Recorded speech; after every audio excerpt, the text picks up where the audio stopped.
Hello, my name is Joe Ascolese, and I'd like to walk you through my capstone project for the Landscape Architecture program at Purdue University. My capstone project is located 2 miles southwest of Chicago, Illinois, within an industrial corridor in the Pilsen community of Chicago. It is also located at the confluence between the south branch of the Chicago River, Bubbly Creek, and the Chicago Sanitary and Ship Canal. My primary site master plan holds the goal of becoming a holistic ecological, social, and economic revitalization of the riverfront, bringing people, wildlife, nature, and business to a prosperous waterfront. This design was greatly Great Rivers of Chicago initiative, which holds the goal of connecting the people of Chicago to their rivers, in turn creating an inviting, productive, and living place. Several key issues that are afflicting this community were identified and addressed through this intervention. The form that you are seeing on my master plan was conceived by taking observations of how the river and the surrounding community intertwine with one another. The inherent form that presents itself is used to create what I'm calling an ecologically tiered hierarchical system, which provides ecological services closer to the river, such as improving water quality, air quality, and creating habitats. Also within that zone, recreation and public access. Farther back from the river would be those program activities intertwined with green infrastructure. This all strives to become an iconic confluence that connects all forms of life to a living, productive, and inviting environment along the river. I would now like to walk you through the process that led to the design of my primary site-scale intervention. I started off the semester by conducting heavy research and analysis of my study area, using GIS to collect several layers of data that would identify key issues that were occurring within the community and inform future design decisions. Several of these layers of data were then overlaid with one another to create a simple needs, opportunities, and constraints map that addressed a specific issue and identified areas in which that intervention would be very suitable, and not suitable. Using the evaluated data, along with additional site inventory, analysis, and research, led to the formation of an overall study area framework plan. This plan identifies the several environmental, social, and economic issues that were presented and provides specific goals that address these issues. The framework plan also displays several locations throughout the study area with interventions within them and associated priority levels. My primary intervention site presented the highest priority due to being located on the confluence of the rivers and presenting the most issues. The process of identifying significant issues, evaluating acquired data, creating an overall framework plan, and carefully selecting a primary design intervention site that would be most impactful led to the design of the master plan displayed on this slide. I would now like to transition into explaining how this site has become an ecologically, socially, and economically revitalized location along the Chicago River.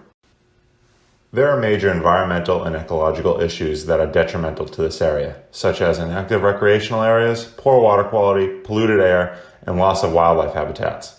Recreational spaces have been activated by providing opportunities for people to walk, run, bike, rest, exercise, sightsee, fish, kayak, and eventually swim. The issue of water quality was addressed by naturalizing all river edge conditions.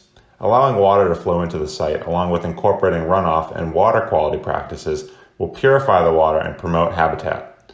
The site itself has been graded to promote the tiered hierarchical system, providing ample space for several vegetative and wildlife communities to thrive. Nevertheless, the goal of ecological revitalization is to address these environmental issues and provide a healthy environment for people and wildlife. This perspective illustrates the interactions between human and wildlife species in a harmonious environment in which they can keep safe distances from one another. Restoring sociability to an inactive site required improving all modes of accessibility and transportation, implementing measures that create a perception of safety, and establishing locations deemed as iconic. Improving access required the design of a continuous system of trail, bus stops, water taxi stops, sustainable parking, and access to different modes of circulation. The best way to improve the public's perception of safety was to incorporate easily identifiable elements, wayfinding signage, and ample lighting. In addition, features that will become iconic were included within the design, such as overpass pedestrian bridges, mural-inspired shade structures, local sculptural pieces, water features, and a viewing amphitheater. Nonetheless, providing seamless access, improving safety measures, and designing iconic features will make this confluence a complete social destination. This perspective is a visual representation of flexible open space that is socially active, accessible, safe, and interactive. Economically developing a location along the riverfront that is devoid of prosperous local business will be crucial to the success of the community. First, entire streetscape conditions have been enhanced to make the area more appealing for people to use. After that, several multi-use sustainable pieces of architecture have been proposed to allow space for businesses to lease. The most important feature that will be the driving force of economic change in the area is the large transportation hub that will allow seamless access for those who choose to live, work, or visit the site. This project strives to stimulate local economic growth by providing effortless transit, attracting various types of business, and providing housing options. This particular perspective expresses improved streetscape conditions, vehicular monumentation, and local artist murals. To understand if this design has truly made an ecological, social, and economic impact on the landscape, I have analyzed proposed conditions and presented statistics and diagrams to show the effect on the landscape. The most alarming statistic, in my opinion, out of them all, is the 321,264 pounds of carbon dioxide that is captured by on-site trees. This equates to removing a vehicle off the road for 257,000 miles. Additionally, on this slide I provided precedent imagery of native temperate flora and Illinois native fauna. In relation to the last slide, this slide displays additional diagrams representing functional changes on the landscape. Below are elements that improve access and circulation to the site, such as cell phone application use, wayfinding signage, and site materials. In conclusion, I would like to truly thank you for listening to my presentation, and please do not hesitate to reach out if you would like to understand more about it. I would like to end with a quote from Lady Bird Johnson that I have recently discovered and come to appreciate. "The environment is where we all meet, where we all have a mutual interest. It is the one thing all of us share.